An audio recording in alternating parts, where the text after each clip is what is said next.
3, 2, 1. Boom, boom, boom. Oh, yeah, yes. You're trying to even just get words together on the beat.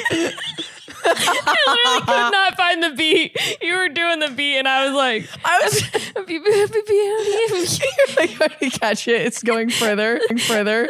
Beauty in the Beauty in the breakdown. All right. It's a breakup, breakdown beat. Down. Anywho. Hi. Welcome to the podcast. We started a podcast. Welcome.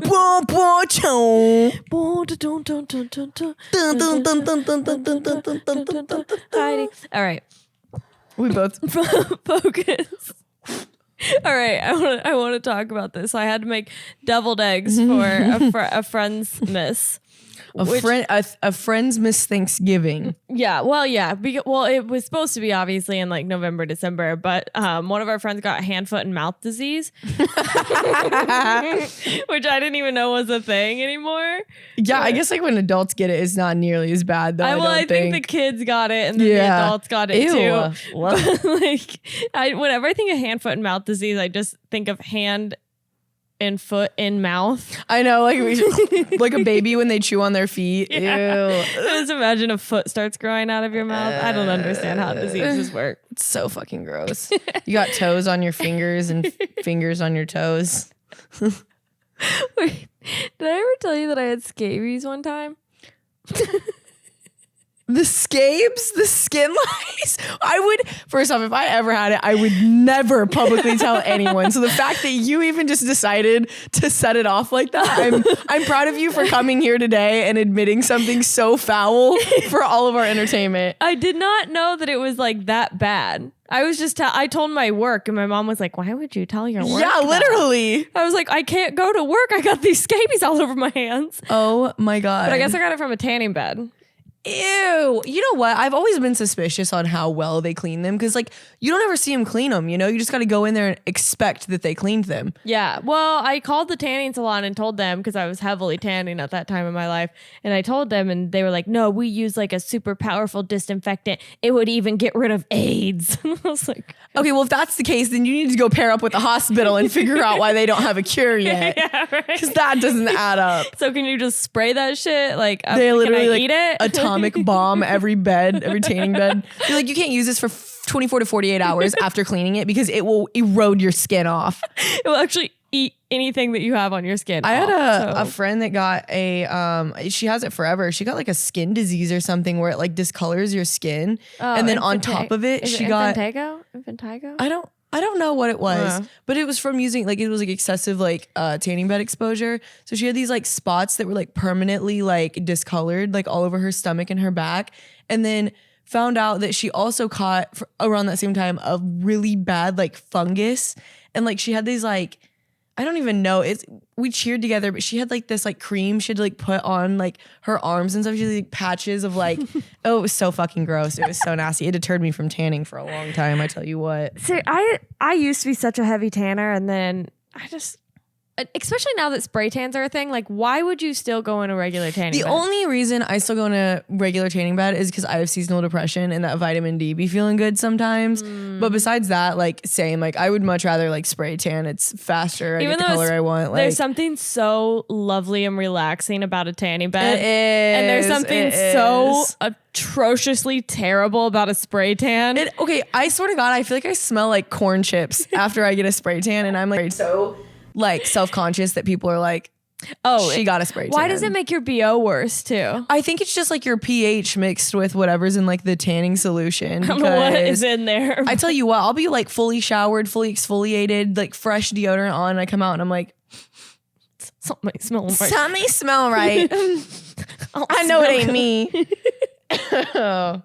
And then the process of getting a spray tan. Oh my God. And then you get out and you're like semi-sticky. Your clothes feel gross. It makes me want to instantly get in the shower, but I'm also like anything for the spray tan. I hate that it warns you too. It's just like ding, ding, ding. Have you ever like gotten one too? And like, I guess you're supposed to put nose plugs in and like you go to like blow your nose the next day and you have like there's like spray tan like up in your nostrils. Oh, yeah. I hate that. Where it always else? scares me too. Oh, in my ears? Ew, that's the worst. Or my belly button? It like collects in there. Do you ever like get it where it like starts rubbing off in between your boobs? Yes. I hate that too. That pisses me off so bad.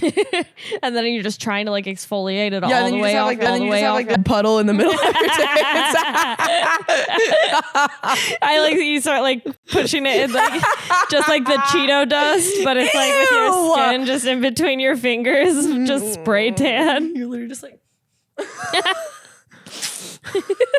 just out of curiosity. Wait, have you seen those things where girls are that reminded me, you can inhale this stuff and it's supposed to make you tan? It's like a spray tan that you inhale. Smelling salts, bath salts. Yes, but it's a tanning solution that you snort and then your skin gets tan from it.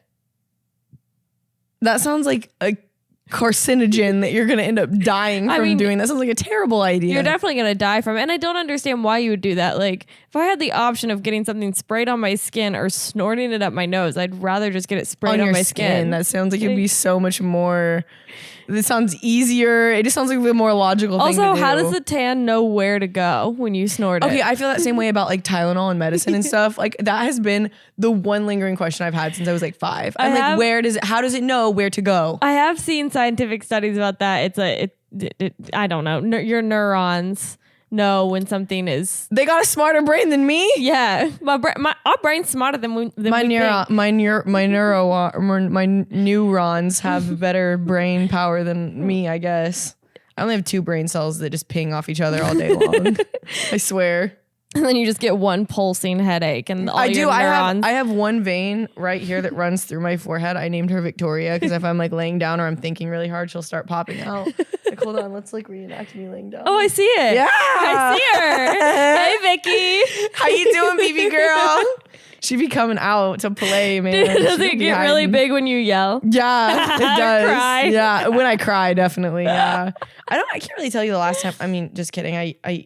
I yell at one person a lot because they annoy me. But I mean, besides that, that's really the only time I'm yelling. Well, I yell a lot at Burn too, just because it's so fucking loud. So that vein's just always there. It's coming out. The other thing, this watch, now that I have it, this is so funny. So anytime I'm like working at Burn, it will send me a notification where it's like, noise decibels above 90. This could cause permanent hearing loss. And I'm like, don't remind me. Don't fucking remind me because I'm already going deaf. You're just inhaling smoke, losing your hearing. Secondhand smoke, going deaf. Yelling. Getting assaulted. Just kidding. I'm just kidding. I'm just kidding. However, some people really just be asking too much of me and it does semi feel like assault. I feel taken advantage of. They're like, hey, could I get another cocktail? You're like, he's assaulting me. God, dude. Another one? You need a fucking another one? You see me walking around, I'm busy. He's like, can I get some extra ice? You're like, duh, the men in here. I'm like, Bo, can you come get this guy out? He's freaking harassing me. Kick him out. Get him out of here. Boys, come get him. I've been waiting 45 minutes for a server. Oh, this guy again. Oh my God. There's a whole freaking open bar over there. Just go up and ask the bartender for your freaking drink if I'm taking so fucking long. People be making, but however, I will say I got a lot of compliments this weekend. This one cute little old couple, he goes, we've traveled all around the world, had all kinds of service. He was like, you are a class act. He was like, you did amazing. And I was like, a class act. That's what I said. I was like, oh my God. I was like, wow.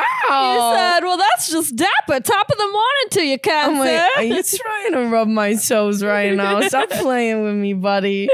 Are you trying to put mama's toes in your mouth? I'm like, you being so sweet right now. My shift's over in 20 minutes. Finish your freaking drink and cash out now.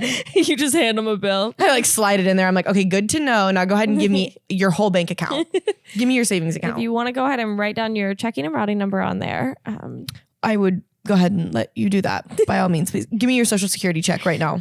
Most people tell me that I'm good at what I do in tips. Wink. Okay. Okay. So we need to get back to the Friendsgiving thing. Right. So we went in a whole fucking circle. So I have to go buy mayonnaise for my deviled eggs. And I had some $5 off CVS cash. I had some extra care bucks, so I went to CVS to buy my mayonnaise. There is something so wrong about buying mayonnaise at a CVS, a Walgreens even. It sounds like you could be arrested and it could be a felony. Like you're trafficking on the black market. Like there's something so wrong about you buying their mayonnaise from the black market. You literally go in there. Can you imagine what the cash register, like the person at the cash register is thinking? They're like, most people go in there to buy like, medicine or makeup or, just your everyday. You're up there with a jar of mayo and that's it. And you're like, can I use my $5 cash? Well, I did. I bought eyeliner and mayonnaise. She was like, what the hell are you about to do? She literally called 911 as soon as you left. Well, I get to the cash register and I don't check how much mayonnaise is. I don't fucking know. It's mayonnaise. Did you buy a big one or a small one? They only had a big one. Of course they only had a big one. They had a 6-gallon bucket and that was it. It's CVS. It wasn't like there were choices. There was one thing of mayonnaise on there. And I just took that. Well, I get to the cash register, $11.99. Holy fuck. That better have been the best mayonnaise you have ever purchased in your whole fucking life. So in my mind, I went there with my $5 CVS Care Cash thinking, oh shit, I'm gonna get this mayonnaise.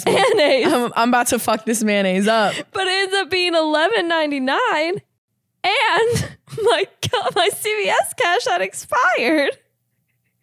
So I had to pay. You didn't even get the $5 off even. Why didn't you just go to like Aldi's or Kroger? It was right there. Because I was making the deviled eggs, realized I didn't have mayonnaise, so I left the eggs boiling. Oh my God. Ran to CVS with my cash. Off, the eggs only need like 10 to 12 minutes. Yes, exactly. That's why I was in such a hurry to get back. Exactly. Precisely. So I had to get back to my eggs. I can't believe it. I didn't want to burn my eggs, so I had to buy $12 mayonnaise to make deviled eggs. Can you burn boiled eggs? I don't know, but I think I almost did it. They were probably a little overcooked. I'm not gonna lie to you. The yolk of that egg was probably so done. It was so like dry. Solid. I opened the egg and I went to crack it and it was just like. Like you're like the middle of like an avocado, how it has that like hard, like the seed, like the same thing with your eggs. It's just dust. I open up the egg, it's just like disintegrates. Just powder. The deviled eggs are only gonna have 1 scoop of mayo in the middle. I have to take like a credit card and crush it up because it's so powdery. Anyone got a credit card? Got a credit card? You're putting it in lines. All right, someone come get a little bit. We have to snort these deviled eggs. Have you guys ever snorted deviled eggs? Today's the day. How big of a line do you want? How much protein do you want? I was about to say that. How much protein are you guys looking for? You can chase it with the outside of the egg. No, you have to chase it with this $12 mayonnaise I bought. Everyone get in line. Get one spoonful of mayo. This stuff's got to go. It's going to sit in the fridge forever. You have to take a snort of the egg and then eat the mayo with You should have brought the jar of mayo and some spoons. I thought about it. Do you know how long that's going to sit in our fridge? What are you doing after this? You want to go eat some mayonnaise? Wyatt, are you busy tonight? I brought some snacks. I've got a whole thing of mayonnaise we got to get through. How long before it expires?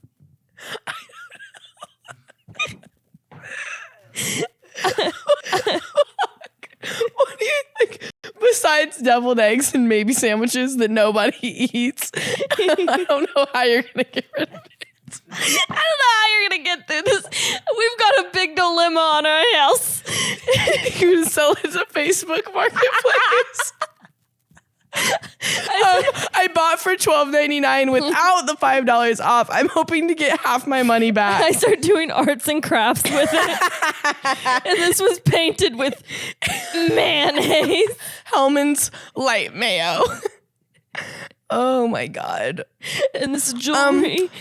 To go with that, if anyone's needing some mayo for a recipe, feel free to DM me via Instagram. 6-gallon bucket of mayonnaise at home if anyone needs. You can make ranch with it. I was thinking that. But then I'm going to have to go back to CVS to buy the other ingredients. Well, I also will say when I was at the store, I already bought the Big Daddy, the family size of ranch. So then we'd have too much ranch. Because I really only use that for like pizza rolls and whatnot.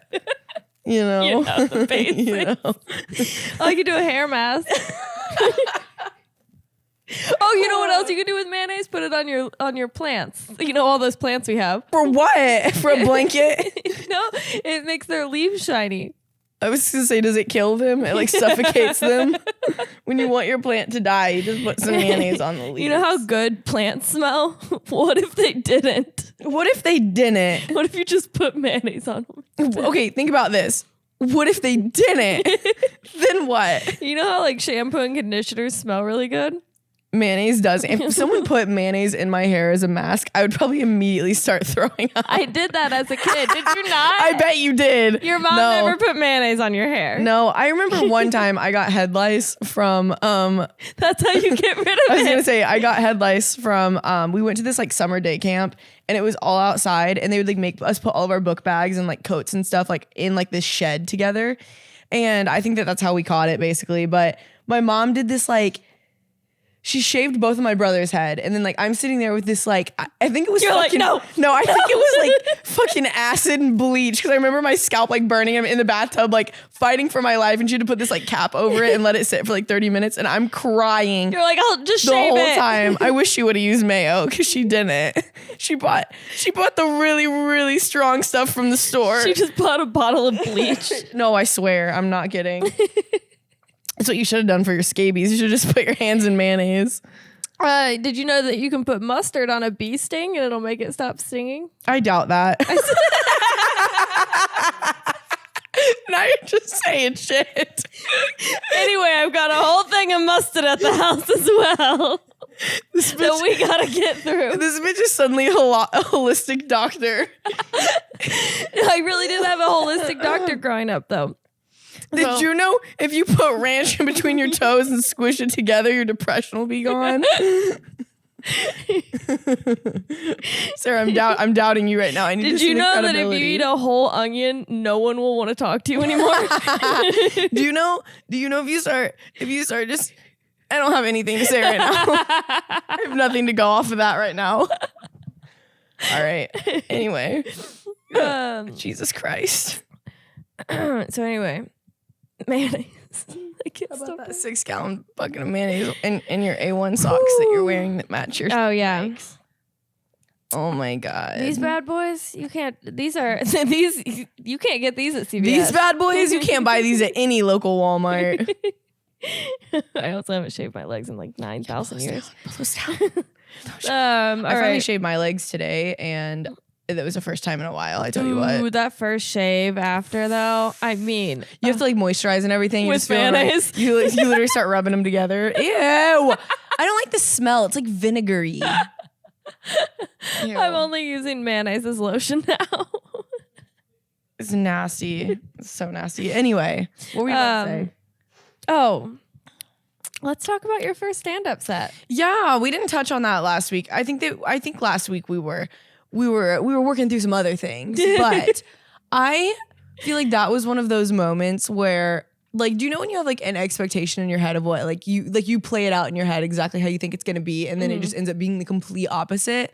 I think if I would have life, yeah, I think if I would have went in without like playing out what I thought was gonna happen, it might have been a little different. But I think for my first time, like, I'm proud of myself for doing it and like getting up there, because I could see why people are like, it takes a lot of fucking guts to like get up there and like basically just like try to get people to laugh. Yeah. But I mean, if I could redo it at the end, I would have definitely like just finished out my jokes. I just like panicked and like ended it. But overall, no, like I'm really happy I did it. I did like it a lot, and I'm glad that like I did it with people that I knew and not just like random people first time. Yeah. And a lot of people, I mean, a lot of people, as in me, you start out going to like these like, you know, you do this like whole grind. You got to do the grind and you got to work your way up, and you got to go to open mics, and you have to go to some shitty bar where the bartender's cooking, smoking a cigarette, Yeah, and some like serving rinky dink ass. at the same time, and work your way up that way, which is like not a bad thing. It does, you know, it forces you to tell jokes that maybe you wouldn't have. Right. I also, told it or- definitely was like coming out of my comfort zone too. Oh, for definitely. sure. Like if you want to do something that forces you to come out of your comfort zone, definitely try stand-up comedy, because But I It's- like that you said that though, because it used to bother me when people would say, "Oh, that's so brave." Like I can't believe you do stand up. That's like so courageous. And I was like, it is not brave. Like, yeah, it's not like in my mind, I was like, that's what I'm doing is not like courageous. right. But like now for me, like getting on stage and talking was something that like I never had that fear. Yeah. So I never understood when people be like, that's so brave. But you saying that for you, you're like, okay, like if anything, it was just that hump of getting over Just talking the initial in front of a crowd. Yeah. And I also think like, And you did great. yeah. I think the first set that I ever did, I think I probably went 3 minutes and it felt like a lifetime. Oh yeah. When I was up there, I was like, I mean, I was happy that I got through like the bulk of it. It was literally my last joke that I was like, I couldn't find it on my phone. And I was like, yeah, bye everyone. That still happens to me. Still there's moments that I'm just sitting on stage and I'm like, shit. It's this weird process. And like, I think that you should keep doing stand up. I want to continue doing it. I feel like I signed up for those open mics and we just like didn't hear anything back from those. Then the holidays were here and like I feel like I'm like, now that things have like settled down, I would definitely like to go do some more open mics because I did really enjoy it. I just feel like I felt very not even ill prepared for it, but just like I didn't know what to expect. So it's like I needed to have the first one to have a better idea of what I'm getting myself into going forward. Does that make sense? Like, even watching you guys do it, it's still different doing it yourself. That's the part that sucks about stand-up is there's no preparation you can do. You have to just do it. Yeah. Other than just getting up there and figuring it out. I mean, you can practice in front of your mirror as much as you want, but you don't know it works until you hear the laughs. You don't know half the time. I don't even know what part of the joke is the funniest part until I say it. And I'm like, oh, that's what you like? Yes. Okay. Yeah. I noticed that too. Yeah. Like the stuff that you think like is going to hit, it's like the opposite is what they laugh at. Yeah. And I'm like, okay. I mean, fuck, as long as you think some of it was funny, that's fine. And then you're like, okay, I guess that's what I'm putting emphasis on. I don't know. And like, you were saying like forgetting the jokes, there's like this weird thing that will happen in your brain once you start telling like longer sets. It's like you'll be in the middle of like telling a joke that you know by heart, so you're like saying it, and as you're saying it you're thinking of your next thing. And you're like it's like 3 different things going on. Like I'm like, okay, I already told that joke. Oh, like you're like looking at it like further ahead. It's like this weird thinking about like where you're at in the path, and I'm like, oh shit, I forgot that little part of the joke. Okay, I can probably fit it in like right here. But as all that's going through my head, I'm also speaking out loud. And I'm like, how, like our neurons, I'm telling you, our brains are smarter than we think. Like they be working up in there. And I'm just like, I also think like doing it, I think if I would have done an open mic, I'm glad that I didn't do an open mic before, because I think that just being with you guys made me more comfortable because I knew all of you. And I also felt like the amount of people that were in the crowd that like came to support like us and that I already knew, it was easier for me, I think, doing it that way than like if I would have went to an open mic and no one would have laughed, I probably wouldn't have done that with you guys, honestly. I'm so serious because I feel like the smaller open mics, like the ones we like, that one that we went to that one time, not that specifically, but some of the other ones, like the crowd's a lot smaller and I feel like you almost can't hear, like, I don't know how to explain it. I feel like the ones I've been with you, if we've gone to smaller venues, it's almost just like pulling teeth a little bit. Does that make sense? Exactly but it's a tougher crowd, it feels like. Well, yeah, it's smaller. They're not expecting you to be good. A lot of times you are working on new stuff, so it really isn't as funny. Yeah. But it is kind of, that's how you know you have a funny joke though, is if you get a crowd like that to laugh, you're like, oh, okay, if I can get it to work here, that means that like a real show, that joke is gonna do really well. But like I said, I definitely think now knowing like now that you I have did the confidence to do it, so now you won't have that fear of like messing up or telling the joke wrong or like telling an unfunny joke, because that happens literally all the time. Yeah. And I also was just like super overwhelmed by like how many people were so supportive. Like when we went out there, like so many people were just like, that was really good. Like I can tell it was your first time. Like that was really good, yada, yada. Like, so people were like so fucking nice. I wasn't expecting that either. I was like, just like go out there and be like, bye everyone. Okay, then that would be like really shitty friends if they were like, I mean, no, I'm not even saying like besides my friends, like even like random people I didn't even know were like coming even the up club to me. owner was like, your friend did great. I did not know that was her first time, and if she wouldn't have said it, I wouldn't have known. So your presence and stuff was there, which is awesome. Sorry, it's really good. Your presence was good. Your presence was projectile vomit. What is so funny though is when when I used to go watch comedy shows, in my mind, the way that you got to do stand-up comedy was you would just be at a club and they would be like, does anyone want to try stand-up? And I would be like,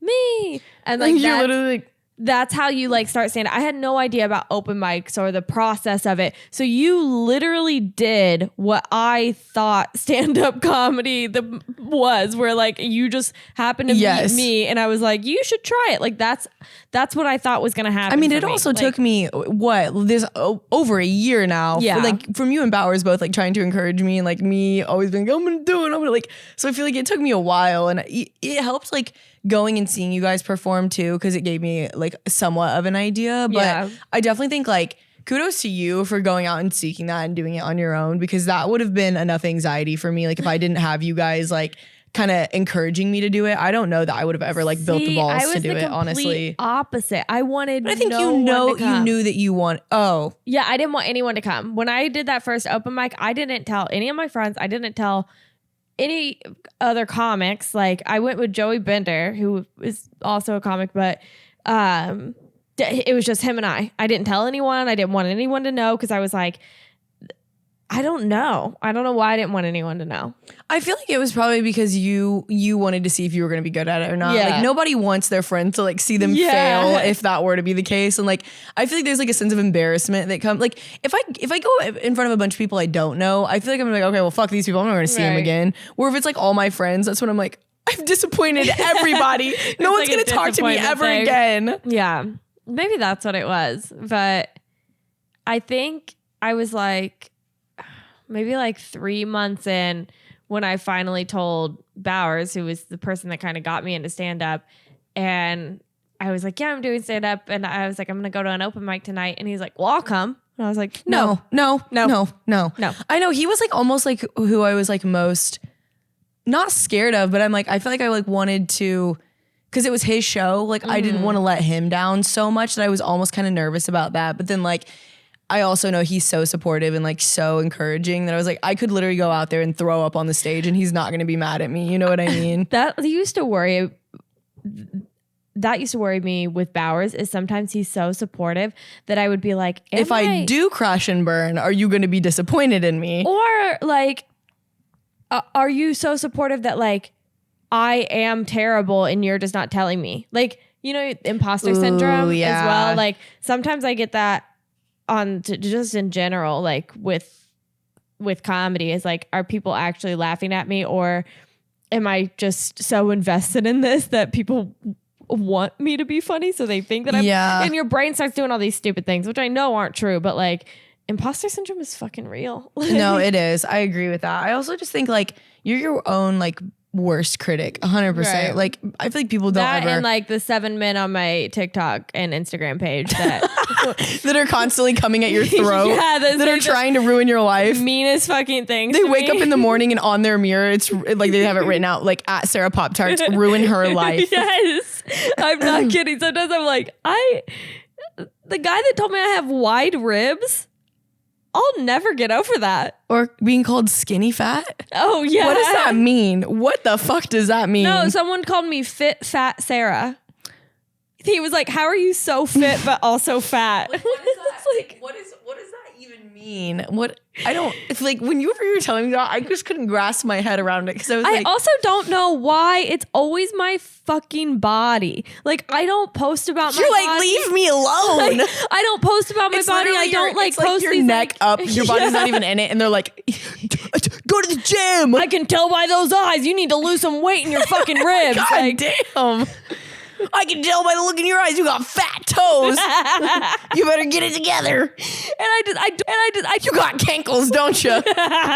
Pull up your pants. I've had that too. Like, and I don't know why I read my comments. I really shouldn't. But somebody shouldn't, because I feel like that is probably the most like disintegrating of confidence. Like somebody was like, "Those pants aren't flattering on your crotch." Oh, and I'm my like, God. I was like, "Do you think when I put these pants on, I thought people are gonna love this crotch?" Yeah, like, oh, how does my crotch look in these? But now I never thought about that. You're like, you know what? This is gonna blow this crowd away. My camel toe in these pants. One of my favorite pairs of pants. I wear them around all the time. Never thought about what my crotch looks like. Guess what I think about now? You're like, every guess time I what? put on You're like, those guess what pants I threw away this morning? My fucking favorite ones.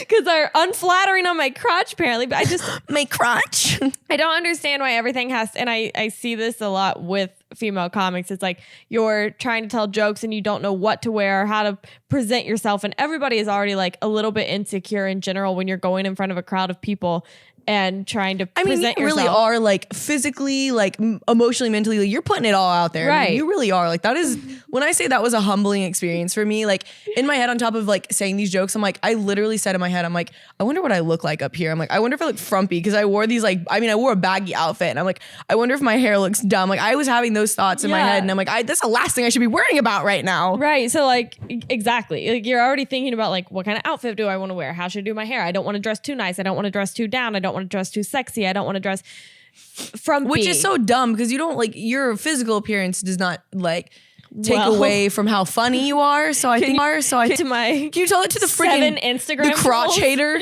Can you tell that to Mr. Man that told me my crotch is funky and my Good my ribs God. are wide? You know what we and- should do? We should go on his page and ridicule the fuck out of him. He has like one post of his truck. Like it's not. Oh, he's one of those. It's never anyone that is like if the somebody backstreet like hillbillies. if Matt Rife commented on my picture and said something mean to me, I would be like, all right, I'll all right, Crimson Chin. All right, handsome Squidward. right. Like if he said something, I'd be like, all right, I'll fix that. But like, Shut the fuck. You know what? I'm gonna go pay $10,000 to get my crotch fixed. Thank you, Matt, Yes. for pointing that out. Thank you so much. But if fucking hillbilly John Yeah. comments on it, you're like, eh. okay, John, obviously I read them and I think about it, but I just don't understand why you do it. I don't like. Why do you care what I'm wearing? Like, no, if- I think also like, are they that bored? Like, I don't ever scroll through TikTok and I'm like, whose life am I gonna ruin today? I never comment on. I'm trying to get better about that. That's something I'm trying to work on is engaging with other people's pages. When I 'Cause- put comments on things, they're dumb as fuck. Like there's this one guy, he's Australian. I am obsessed with him. He literally was like, I just got a haircut. yeah. And he literally makes this fucking dumbass face. I'm like, he's just goofy. And I literally will comment on every single one of his videos, just something dumb. Cause I'm like, I love this man. Like, I wish that this man could be folded up and put in my pocket. He's so fucking funny.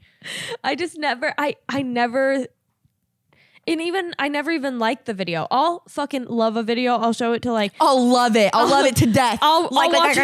No, I'll watch it 9 times, show it to my friend, look at it again, and then never see it again because I forget to heart it. Yeah, I heart all of the ones that I know I'm gonna need. I hate the ones that Forget. get taken down. Like I'll have a video that I'm like looking for and it won't be on my likes. And then you're I know trying I to liked Google it in a weird way. It's so dumb. I'm like, I wish there was like folders I could put them in. That's what TikTok should do. They should make folders like Ooh. funny stuff, like hair stuff, beauty stuff. Like so when I save stuff, I can Like find a it Pinterest easier. board Yes. for TikTok. Oh. TikTok, hearing me out. I think I need to go on Shark Tank because I have an idea for you. You go on Shark Tank to promote something for TikTok. TikTok. They They're would like, be like, "What are you doing, bro?" they're like, do you work for TikTok? You're like, no. Like there are several questions. Clearly that's what I'm trying to do. No, I have a good idea. I have an idea. I need you to help me execute. I thought that's what this was, Barb. Barbara. I love Shark Tank. Me too, dude. I've watched probably every episode. I'm not kidding. There's like probably like 15 seasons. I've watched every single episode. I go on these like tangents because of my ADHD. I don't like movies. Yeah. They give me anxiety. I don't like them. I also can't sit that long, but like binge watching an entire series, I could do all day. But I feel like there are like probably like 2 or 3 shows that like Shark Tank that I've watched and I'm just like so overconsumed by them, even though it's the same thing over and over No, and that's over what and I over like, again. though. Because it's predictable. Yeah. I like predictability. I wonder what Yeah. that is. I love predictability because I love House. 'Cause Yes. It's the same thing Every time. single episode. Something happens. House is going to figure it out at the end. Something bad happens. He's everyone gonna figure it out panics. at the end. Yes. And then like, I'm like, okay. Dean. I think Same that's with why Shark Tank. I love like Love Island and like Love is Blind. I'm like, I know how this is gonna end. You're either gonna be together or you're not gonna be Yeah. together. It's cut and dry. Like I don't like movies where there's like a lot of suspense because my anxiety's already bad. And like the second like the music starts getting, I'm like, turn it off, turn it off, turn it off, turn it off, turn it off. I'm so intrigued by this because I feel like there is something. A correlation. Yes, because I'm the same way. Like, especially a movie, like when somebody's like, "Oh, let's watch this movie," and I'm like, "What is it?" And they're like, "I don't know." And I'm like, what do you mean you don't know? Ew, I hate that. They don't even read it. I'm like, I'm not going to watch. I'm like, my attention span is far too short. Like, don't do this to me. I can't, just like risking it all. Not even reading what Netflix tells you. Just taking somebody else's suggestion. I don't know. My friend told me it was good. No. What? Who's your friend? I need to know their first and I'm like, last how do you name. know that we have the same like? taste? Yeah. You don't know that. I don't know anything about this movie and I'm not risking it. And I'm like, how about you ask me what I'm interested in and what I like? And it's going to be Shark Tank. And guess what? We're going to Shark Tank season 15, episode 1. We're watching that bitch till the end. But no, I'm like, dude, I hate that. I also like, I feel like I rewatch shows a lot too because of that. Like there are like certain shows I've probably watched 4 or 5 times and I still will turn them back on and watch them again. I am definitely a rewatcher of shows as well. There's something else I was going to say about that before. This is why I like predictability because my like your brain just shut off. It was like it's buffering. When you're laying on the ground, hurt. I also this is like probably TMI, but like I hate when you don't pre-plan what kind of show you're for like a Netflix and chill situation. I for the most part already know what I'm gonna situations. It's for probably sure. something I've already seen, and I know it has good music. Yeah, and I know it's not gonna because I was hooking up with somebody, and in the background there was just this British show playing, and so like I'm trying to focus, and it's already hard enough to focus on that kind of stuff. And then also in the background, there's just this little girl going like, I'd like some crumpets and tea. And I'm like, I'm not coming. Or have you like, do you know like the other shows that like, have there ever been shows that other people are like overconsumed by and they're in love with them and like you just can't get into it and you're like, what the fuck is the hype about this show? Oh my God. Like I felt that way about like The Ultimatum and Love is Blind. I watched season 1 of Love is Blind. I was not blown away by it. I really wasn't. And then the only reason I watched season 2 is because everyone in the salon was like, no, it's so good. You have to watch it. Like yada, yada. And I'm like, okay, fine. Like I'll watch it. And like by episode 3, I was like, I'm not interested. Like I couldn't even finish it. But like that one, like The Ultimatum, hate that one. I hated that one. And everyone loved that. One was weird. I don't know why. Like just break up. If you have to go to those types of heights to get a ring, y'all probably should not be together anyway, because that is wild. Yeah. You see your man dating someone else and living in an apartment with them? Dog, I would Hulk a door down so fucking hard. I would turn into Jackie Chan. I would start karate chopping people's fucking ankles off if I was in the same room and I saw a girl dating my man. Wait, explain to people what The Ultimatum is because everyone's going to be confused. Okay, fair. So The Ultimatum is a show that is on Netflix, and it wasn't by the same one that did Love is Blind, right? What's his face? Him and his wife. I think it was. Nick Yeah, Lachey. it was. Yes. So they were like, they're going to do an experiment, and they put like, I think it's like 8 couples together in this like hotel. And so in the couples, there's one person that has the ultimatum. They're like, you're either going to marry me or we're breaking up after this. Which and the other one is the one that can't make the decision. It's so funny because it's like, you're either going to cheat on me or marry me. Yeah. Like, though. There are no better options. And then they are allowed to cheat on you and then come back and decide, oh, it was always you. Like, this just seems like a free hall pass for the other person. It also just seems like a disaster waiting to happen. Like, that just seems so fucking silly to me. Like I'm going to let you go really fuck up my trust and everything we've ever worked for just so you can maybe give me a ring and propose to me. Which, in the show, though, in the part where they're like getting ready to like pick who they want to date, they're all sitting at this dinner table, and there were 2 or 3 couples that like lost their fucking mind and they proposed to the person like immediately. Oh yeah, because they were like, oh fuck no, like. But then there were other couples that were like, this is what we need to do. I'm like, no, you need to go to fucking therapy, dude. Have you considered a couples therapist? Not even once did we consider that. And there was one couple, this girl, she was not great. She wasn't great. We'll just say that. Okay. And she was all for like dating this one guy in this show specifically. And she's like trying to talk to him, and she was like, yeah, like she was really full of herself. She's like, I am like super into you. Like, I really want to like try to explore this connection. And he was straight up like, ew, no, like I would never. And she's like, why? Like, why are you turning me down? And then like the second that she realized he turned him down, she was like, oh no, I want to marry this guy. Like it was always him. And she was like complaining about how she made more money than him. That was like a deal breaker. She ended up marrying the guy.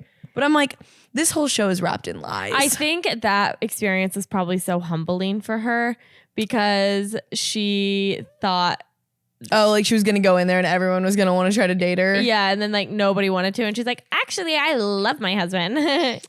Fuck that. Absolutely not. I would never. I really wouldn't. Speaking of like shows that someone loves, I used to date someone that loved the show The Wire.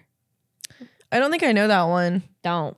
I'm gonna do you a favor right now. Don't. And I also I have trouble watching show because this show was produced in like 2000. So like 2000 to like 2008 is when the seasons run, I think. Don't quote me on that. But it was all based around a flip phone. And I'm like, why are we watching a show about like none of this is even relatable? It's so outdated. Yeah, like none of this like isn't relatable or understandable anymore. Like just check their phone. The Razor was outdated in 2006. Yes. So the fact that it made it to 2008 is a miracle. I can't watch a show where it's like I don't I mean, if they're using a flip phone or something in the show, but the whole show is based around like a cell phone from 2007. And I'm like, this isn't good. Can I also wait? I need to unpack something with you really quick. So I know you haven't watched it yet, but I've been watching the Playboy documentary on Hulu, which you should watch it when you get it. It's actually really well done. It is really good. But I was watching it and I'm like, that's another one of those shows. This is going to sound dumb, and maybe I don't watch a lot of TV or the news or whatever. I knew Hugh Hefner died, but for whatever reason in my head, I thought the Playboy Mansion was like still a thing. Like there were still Playmates. Like I know that sounds really stupid, but like in my head, I was like, did it end? Like they have not been doing any of that stuff for like years, I guess. Oh, I didn't know that either. Okay, I want to make sure I didn't sound dumb saying that because I was like, in my head, I was like watching a documentary and I was like in a rabbit hole. Like, When did after Hugh Hefner died?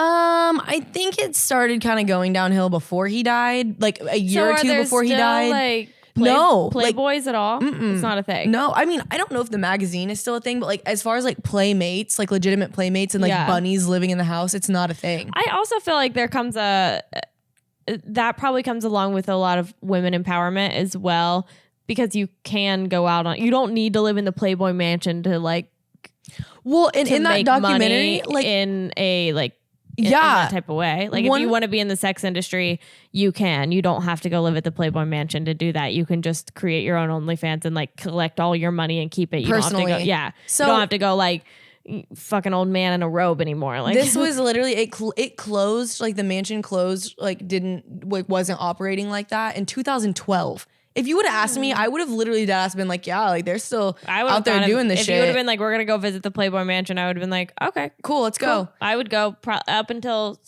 4 minutes ago when you just told me that. Well, I would have gone.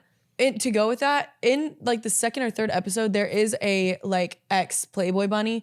Then she was like, in that time, like your options were to go be a nurse or a Playboy bunny. Like that was literally like the two biggest money makers back then. And she was like, I wanted to be a vet so bad. And she was like, all of my teachers like deterred me from doing that. Like they were like telling me I would never make it.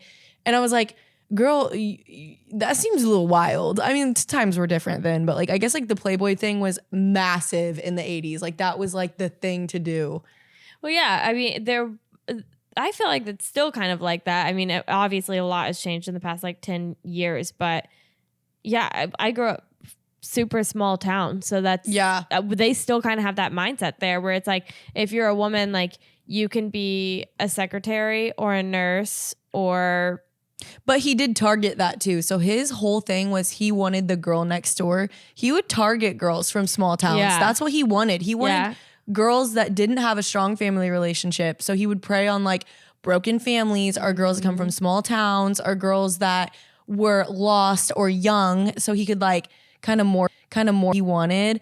But I mean, with that, like obviously there was a lot of like sexual assault, like they had like kidnappings, they had like girls that died, like overdoses, like suicides. I mean, he like literally took their lives from them. He'd like lock them in this mansion and wouldn't let them leave. So like, and it's so odd because from the outside looking in, it looked like such so luxurious. Yeah, such a cool experience to live at the Playboy Mansion, and like, you know, you just get to be a hot girl and thank swim God around all day. And thank God my childhood dream was to be a Dallas Cowboys cheerleader and not a Playboy bunny, because those girls' lives were ruined. I also, at the very end, hold on, I need to show you these Playmates. they were like his last like girlfriends. They had that show, The Girls Next Door. And I think it was like in 2008 when he had like Kendra and Holly. Do you remember that show? Yeah, and Bridget? Yeah. Well, I wonder too, before this show came out, how many people still think that they were living this super luxurious, easy life when really they were probably being assaulted. They were. I guess like Hugh Hefner would like drug these girls. Like he'd take them to their room and like he would like have them like smoke weed and he'd give them drinks that he had like drugged and like they'd pass out and he would just like assault them. And then when they would like wake up, he would just be like laying there naked next to them. And he did that all the way up until he was like 80. Like the last girlfriends he had were Christina and Shannon, and they were like these twins. And these girls, do they have the option of leaving? I mean, they do, but I guess the problem was that Hugh Hefner had such a big like group that they would take like explicit pictures and videos of these girls when they didn't know, and they would threaten them with them. So they were like, if you leave, we're gonna leak all of it. So like they would just like blackmail these girls. Well, and also you said they were targeting girls from like broken homes, so it's like they didn't have, some of them didn't have anywhere to go. What are my options? Like I stay here and let this guy and all this happen to me, or do I go back to my shitty trailer park home? And if this doesn't tell you how much was inflicted, these are the girls when they were 18, 19 in the mansion. This is when he was like 80. I think he died at 91. This is them now. Oh. Yeah. Like they went on and they were talking about all the trauma. Like one of them got pregnant by him and like went and had to have an abortion. Like secretly, she had to like get shuffled out of the mansion to like go get one. Oh wow! Isn't that crazy? And they went complete. They are covered up. Yeah, they look like little St. Elmo steakhouse servers. Yeah, fine dining, baby girl. But it's insane. Like when I look at those, I'm like, those girls were. I mean, like they're still beautiful, but I'm like, they're wearing their trauma 100%. Damn, that's like I always said if comedy didn't work out for me, I was gonna play Playboy bunny, but a Playboy bunny. I guess I won't now. Guess that ship has sailed. Okay. Well, Heidi, I do want to say I am really proud of you for trying stand up and doing a really good job, and being courageous, because apparently it is a very courageous thing to do. But you did great, and I'm super proud of you. And I hope that whichever direction it leads you, if it leads you to do more stand-up or more stuff like this with the podcast or some sort of public speaking, like whatever it leads you to do, I'm happy that like I was able to watch you. I appreciate that. I also am excited that if I started it with anyone, it was just like you and like Bowers and everybody, because I think it would have been a lot harder without that. So I appreciate that. I'm going to start crying and puking right here on this podcast in front of all of you. All right, shut up. Okay, sorry. Yeah. Sarah's not squishy gushy, so once I get to that point, she's done. Okay, well I gotta stop plugging shows because maybe now that we're caught up. Oh, yeah. I also don't say something, Heidi. Sorry. Yeah, she's gonna have some shows coming up now that we're caught up on this podcast. A few episodes. This should be more accurate. Do you know when your next ones are? I do. I will. Oh, we're losing them. We're losing them. We're losing it. We're losing it. I don't know how people keep track of what they're doing on. I don't know how they be doing that shit either, to be honest. Okay. January 14th, I'm gonna be at the Guardian in Muncie, Indiana. And January 21st, we're going tubing. I have that written down. Can't wait. We're going to go tube the fuck out of them slopes. Oh, yeah. And then January 26th at the Vogue Theater. I want to go to that one. In Indianapolis. The Vogue is such a cool venue. It's in Broad Ripple. It's a huge music venue, and they've always had a bunch of really cool artists in there. And this is going to be their first time having stand-up comedy there, at least in a really long time. So that January 26th, that one will be super fun. It's myself, Gwen Sunkel, David Brooks, and Dwight Simmons. And then Dustin Burkhart is going to be hosting. So are they going to be able to find the tickets in a link somewhere? Yeah, it's just on the Vogue. If you just go to the Vogue Theater website page, it's on there. All right. Sounds good. Okay. All right. Bye. Till next time.